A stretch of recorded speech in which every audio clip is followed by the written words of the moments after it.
नमस्ते भाई, कैसे हो? तो पिछली वीडियो में हमने 50वें क्वेश्चन तक कर लिया था। एंड भाई अभी तक अगर आपको नहीं पता है कि आपका analytical ability and digital awareness जो कि को करिकुलर आपका सब्जेक्ट है, BA BSc BCom 5th semester 3rd year में अगर पढ़ रहे हो तो ये सभी आपको इंपॉर्टेंट क्वेश्चंस करवाए जा रहे हैं। अभी तक 5-6 वीडियोस अपलोड कर दी हुई है मैंने। इस वीडियो को देखने के बाद उन सभी को ज़रूर चेकआउट कर लेना, क्योंकि अभी तक मैंने रीजनिंग में दोस्तों आपका ये जो एनालिटिकल एबिलिटी होती है वो रीजनिंग का जो है पोर्शन है, एंड बाकी आपका ये जो इधर डिजिटल अवेयरनेस ये आपका कंप्यूटर का पोर्शन है। तो वही रीजनिंग में एक वीडियो मैंने डाल दी हुई है अपने इस चैनल पे, एंड यहाँ पे आपका जो ये कंप्यूटर वाला चल रहा है इससे दोस्तों अभी 4-5 वीडियोस ये लगातार ये 5वीं या 6वीं वीडियो है। तो चलिए आज की इस वीडियो को फटाफट से शुरू करते हैं बिना किसी देरी के। तो आपको क्या करना है, वीडियो को फटाफट से लाइक कर देना है, एंड आपको क्या करना है, शेयर करना है अपने दोस्तों के साथ, साथ ही साथ सब्सक्राइब करना है चैनल को। चलिए शुरू करते हैं बिना किसी देरी के भाई। तो हमने कल 50वें क्वेश्चन तक कर लिया था। चलिए आज यहाँ पे 51 वाले से शुरू करते हैं कि OSI का अर्थ है, यानी कि OSI का फुल फॉर्म क्या है मेरे भाई। तो यहाँ पे आपको ऑप्शन दिया हुआ है कि ओपन सिस्टम इंटरफेस, या फिर आउट सिस्टम इंटरफेस, या फिर ओपन सिस्टम इंटरकनेक्शन, या फिर आउट सिस्टम इंटरकनेक्शन। तो भाई OSI का जो फुल फॉर्म होता है वो होता है ओपन सिस्टम इंटरकनेक्शन, इसलिए इसका ऑप्शन नंबर सी राइट हो जाएगा। नेक्स्ट है मेरे भाई कि TCP/IP मुख्य रूप से इसके लिए उपयोग किया जाता है। तो इसका उपयोग भाई TCP/IP किसके लिए किया जाता है यूज। तो यहाँ पे है कि फाइल हस्तांतरण, ईमेल, रिमोट लॉगिन सेवा, या फिर उपरोक्त सभी। तो भाई TCP/IP का यूज़ जो है इन सभी के लिए किया जाता है, इसलिए ऑप्शन नंबर डी आपका राइट हो जाता है। चलिए नेक्स्ट है कि IPX/SPX का उपयोग किन के लिए किया जाता है। तो भाई यहाँ पे ऑप्शंस हैं आपके सामने कि लिनक्स, यूनिक्स, उपन्यास, या फिर नेटवेयर, या फिर आपका विंडोज़। तो भाई IPX/SPX का उपयोग किया जाता है उपन्यास नेटवर्क के लिए, इसलिए इसका राइट आंसर ये हो जाता है। नेक्स्ट है मेरे भाई कि नेट BIOS किसके द्वारा विकसित किया गया है। तो यहाँ पे आपके सामने ऑप्शंस हैं कि माइक्रोसॉफ्ट, IBM, सन, इनमें से कोई नहीं। तो भाई नेट BIOS आपका IBM कंपनी जो आपकी है उसके द्वारा दोस्तों विकसित किया गया है, इसलिए आपका ऑप्शन नंबर बी राइट हो जाता है। नेक्स्ट क्वेश्चन है कि CSMA/CD के लिए कौन सा JEEE मानक विकसित किया गया है, IEEE मानक किया गया है। तो भाई CSMA/CD के लिए आपका यहाँ पे ऑप्शन है कि IEEE 802.1, या फिर आपका 802, या फिर 803, या फिर 802.4। तो भाई यहाँ पे ये जो आपका है वो आपका 802.3 मानक विकसित किया गया है CSMA/CD के लिए, इसलिए आपका ऑप्शन नंबर सी राइट हो जाएगा। नेक्स्ट क्वेश्चन की बात कर लेते हैं भाई।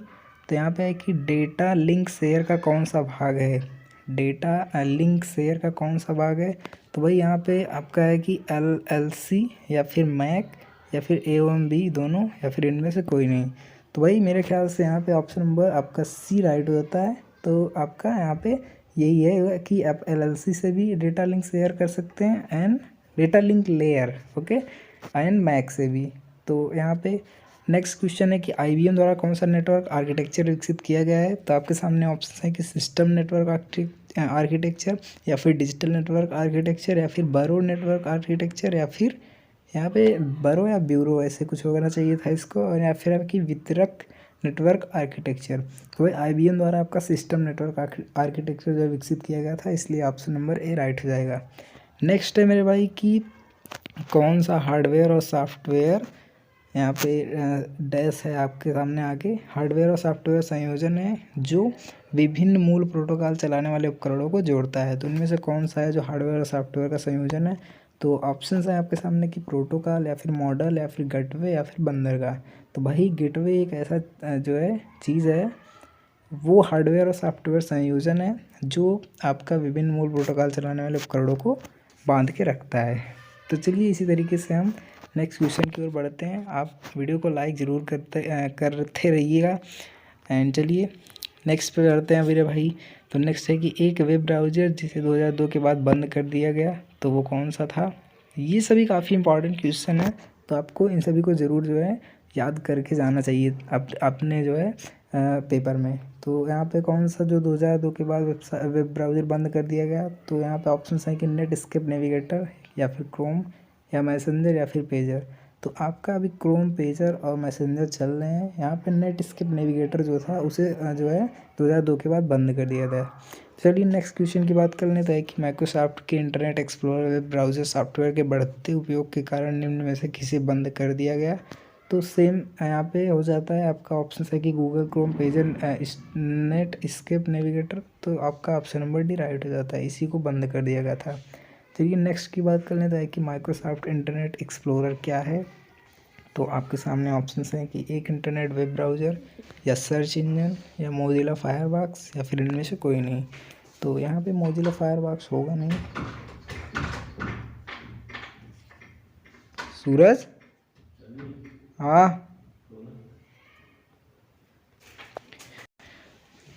तो यहाँ पे भाई आपका राइट आंसर हो जाता है कि माइक्रोसॉफ्ट इंटरनेट जो है क्या है, एक्सप्लोरर आपका एक इंटरनेट वेब ब्राउज़र है। तो ऑप्शन नंबर आपका ए राइट हो जाता है इस तरीके से। नेक्स्ट है कि निम्नलिखित में से कौन इंटरनेट वेब ब्राउज़र है। तो यहाँ पे है ऑप्शन की गूगल क्रोम मोजिला फायरबॉक्स या फिर सभी। तो भाई इंटरनेट वेब ब्राउज़र आपके सभी आते हैं, गूगल क्रोम मोजिला फायरबॉक्स, तो इसलिए ऑप्शन नंबर डी आपका राइट हो जाता है।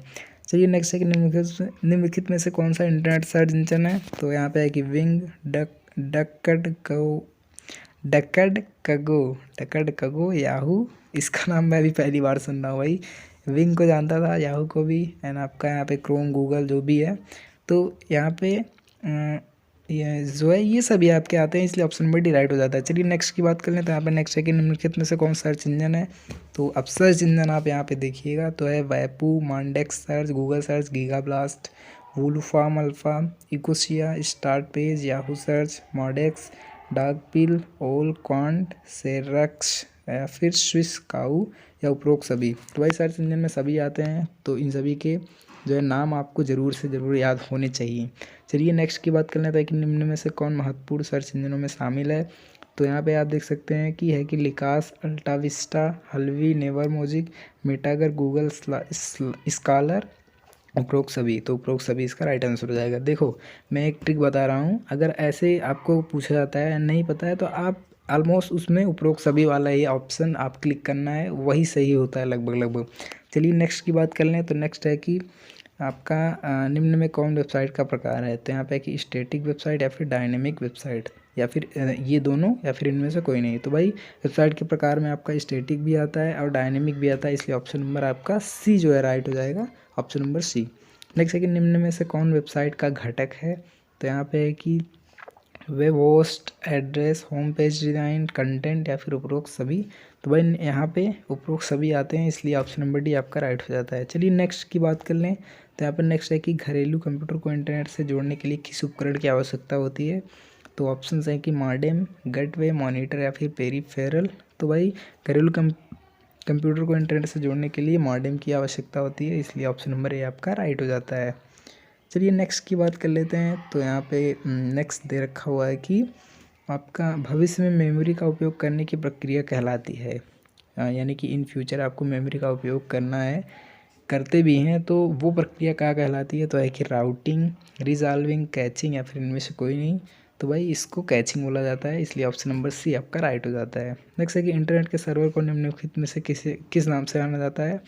तो यहाँ पे आपके सामने ऑप्शन है कि हब, होस्ट, गेटवे या फिर रिपीटर। वह इंटरनेट में सर्वर को हम होस्ट के नाम से जानते हैं, इसलिए ऑप्शन नंबर बी आपका राइट हो जाता है।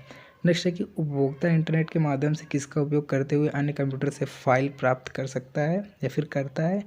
तो यहाँ पे दोस्तों ये आपके सामने है कि HTTP, TELNET या फिर UTP या फिर FTP।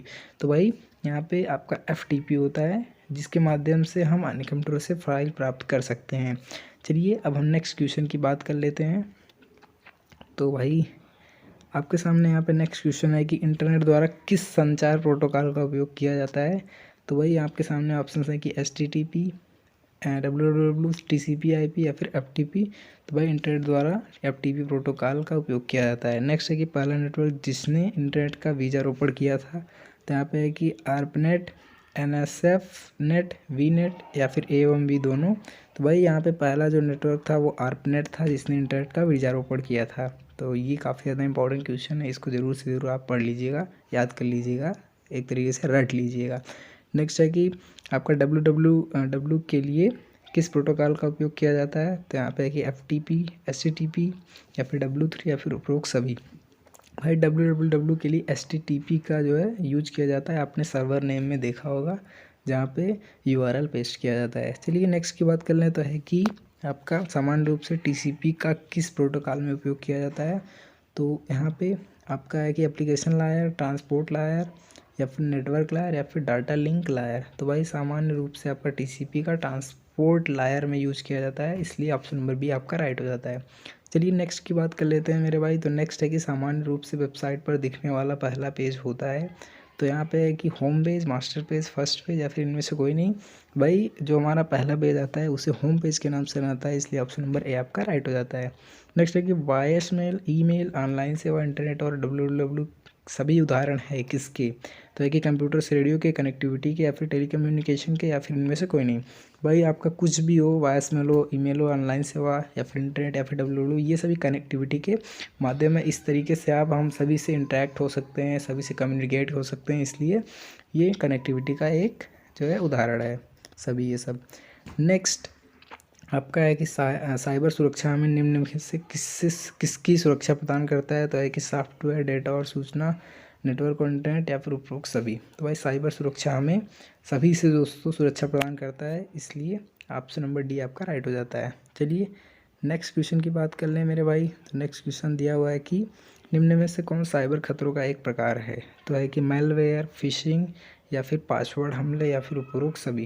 तो भाई साइबर खतरों में आपका मेलवेयर भी आता है, फिशिंग भी आता है, पासवर्ड अटैक भी आता है, इसलिए ऑप्शन नंबर डी आपका यहाँ पे करेक्ट हो जाता है।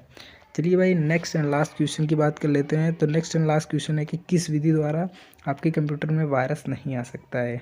तो किस विधि द्वारा आपके कंप्यूटर में वायरस नहीं आ सकता है, तो यहाँ पे है कि ईमेल अटैचमेंट अपलोड करना या फिर ऑनलाइन गेमिंग द्वारा या फिर दूसरे कंप्यूटर से फाइल ट्रांसफ़र करना या फिर इनमें से कोई नहीं।